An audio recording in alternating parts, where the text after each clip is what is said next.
I was halfway through my eggs when the first napkin hit my shoulder crumpled, greasy, tossed like I was the trash. Then the second one clipped my ear, and the whole diner went quiet, the kind of quiet that shows you who's watching and who's pretending not to. Look at the tide rolling in, the ringleader said loud on purpose. He wore a suit that tried too hard and a smile that didn't try at all. Whale sighting gentlemen. My fork stopped in the air right where it was. Renee, the waitress who always remembers my coffee, black extra hot, took one step toward me, then hesitated. It's Lakeside, Ohio, a working-class town with a fancy new development by the water, and this place is the line where those two worlds bump shoulders. I felt every head turn. Some folks shifted in their seats, palms half raised, then lowered again. That's the thing about bystanders, isn't it? Everyone's brave until the room needs it. The suit leaned over my booth and knocked my elbow. Oops, big guy, and my coffee bled across the table like a slow spill of dignity. He grinned back at his three friends. Chase Barron, he told me, sticking his hand out like we were meeting at a charity gala. Ridgemont Capital. We're celebrating an 8-figure morning. You counting calories or never mind, you're counting continents. I set my fork down straight, parallel like a runway, and looked at him the way you look at a storm, not afraid of it, just reading it. I'm eating my breakfast, I said. You're welcome to eat yours. Tyler, the tall one with the phone, angled his camera toward me, pretended he wasn't. For the culture, he snickered. Man on the street, content. Turn that off, I told him, calm as I could be. Chase planted a heavy hand on my shoulder, squeezing like he owned the lease on my body. We're doing a retreat on American health habits. You'd be a keynote. The room tilted just a little, and my bones remembered a different kind of noise. Rotors, radios, that metallic whine right before the world buckles. I breathed in steady. Don't touch me, I said, and the way Renee stopped, mid-pour, told me my voice had gone from polite to final. He made a show of backing off. No offense, big man, he said then, stage whispered to the table.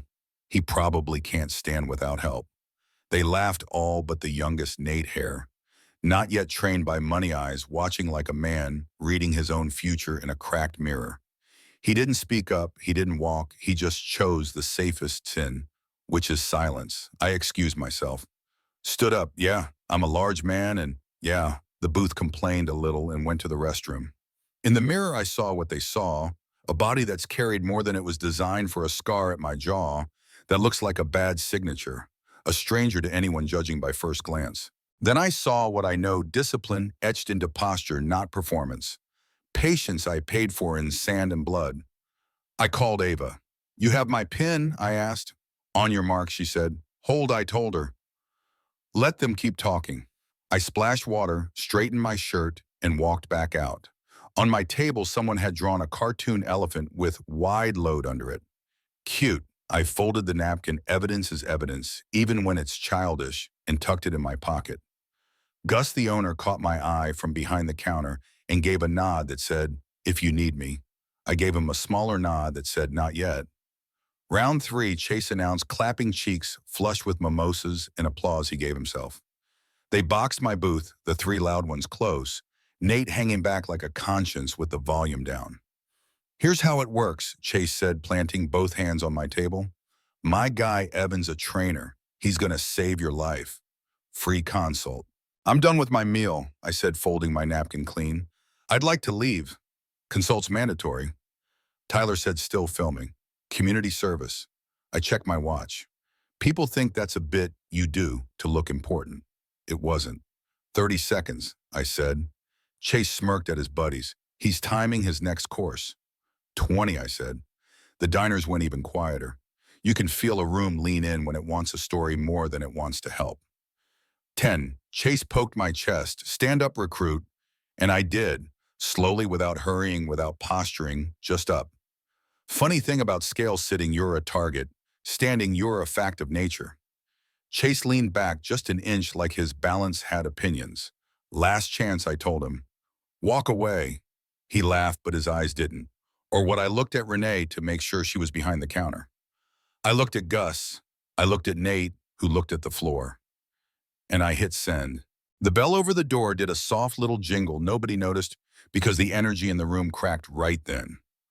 A woman in a slate suit stepped in, first scanned the room like she could see sound, and posted by the entrance. Through the windows, two black SUVs settled at the curb like punctuation. Chase tried to square up again, and that's when Lakeside, Ohio stopped, being a diner, and turned back into a battlefield. Only this time I chose the terrain. "Good morning, Colonel," the man who followed said, silver hair, kind face eyes, that have priced more rooms than he's entered.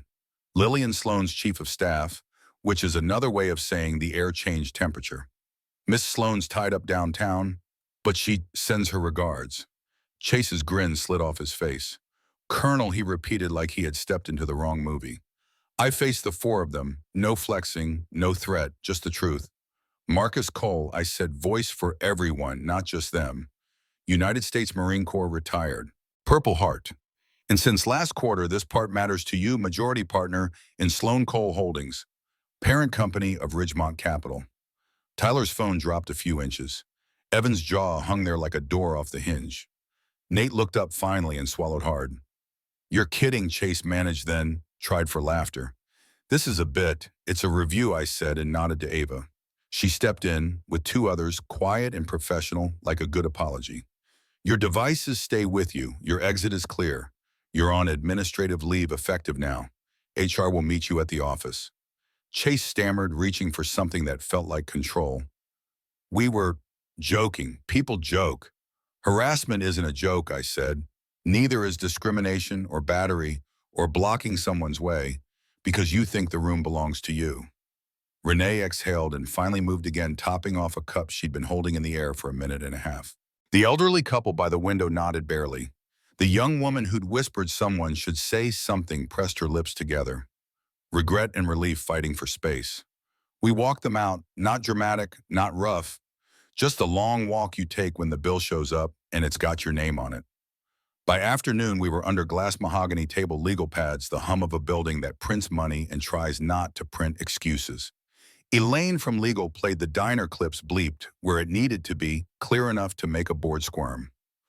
A policy binder opened like a row of doors, each one labeled Conduct, Hostile Environment, Bystander, Responsibility. Aisha from DEI didn't blink. "This is culture," she said, "not incident." Chase's lawyer wore an expensive watch and a doomed expression. "My client regrets workplace humor taken out of context," he tried. "Context is the tape," I said. "We can run it again." Evan said he was just recording, not participating. Tyler said pressured deals, stress, the usual hymn. Nate sat there alone, no attorney, both hands flat on the table like a kid in church who knows the sermon is about him. "Why didn't you say something?" I asked him, not unkind. He looked me dead in the eyes for the first time. "Because I'm a coward," he said, and his voice broke clean down the middle. "And because they hand out the accounts, I let that sit." "Then hear me," I said. "Silence isn't neutral. It votes with whoever's loudest. Verdicts came measured, no glory in them." Chase Tyler. Evian terminated files forwarded to the folks who watch the industry's front door. Nate, 3 months unpaid, a program that isn't window dressing, community work mentoring, under leaders who won't flatter him, metrics he can't charm. Reassignment after that to community investment, where numbers are still numbers, but people don't get erased by them. He nodded, no bargaining, no speech. Just a man handed a hard road and choosing to walk it. Months moved. Lakeside Diner hung a little sign by the door. No harassment, no exceptions. Veterans breakfast got popular. Army, Navy, Marines, Air Force, Coast Guard, all of us swapping stories like poker chips, laughing at the parts that didn't kill us. In the glass towers, we built something I wish we'd had when I was young and angry. Anonymous, reporting with teeth, third-party eyes, timelines that can't be stretched. Other firms called, then adopted, then bragged. That's fine, let them brag. If the brag buys someone a safer Tuesday, I'll take it. A year later, I slid back into my corner booth. Renee put the mug down before I asked. "Still black, still hot," she said. "Still you," I told her, and we smiled like two people who've seen a room change. At the next table, a kid in an ill-fitting suit was drowning in an interview with two men who heard his answers the way you hear rain background. When they stepped away to take a quick I scooted over and asked him about his resume, his math, his family. His shoulders came down half an inch. The men came back, saw me straighten like flags and win. "Mr. Cole," they chirped, suddenly pleasant.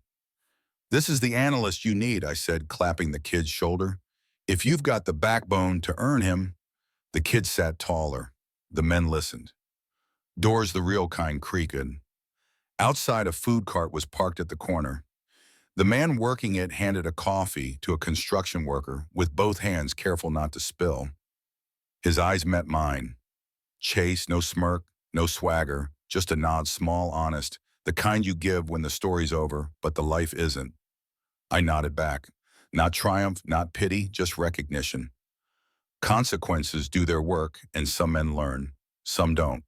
That part was never mine to control. Here's what still is. When the moment came, I didn't swing. I stood, I counted. I pressed a button, and I let a better system carry the weight I used to try to lift with my fists. That's not softness. That's strength you can multiply. You were in that diner with me, whether you meant to be or not, on your phone at the next table in the comments later. So tell me if you were there for real. Would you have said something or watched like it was a show? Do you want your company measured by profit alone or character that shows up when it's not convenient? Drop your city. Tell me what you've seen, good or ugly, and what you think justice looks like when the room gets quiet. If this story hit you in the ribs, like, share, subscribe, then go make one moment braver than silence.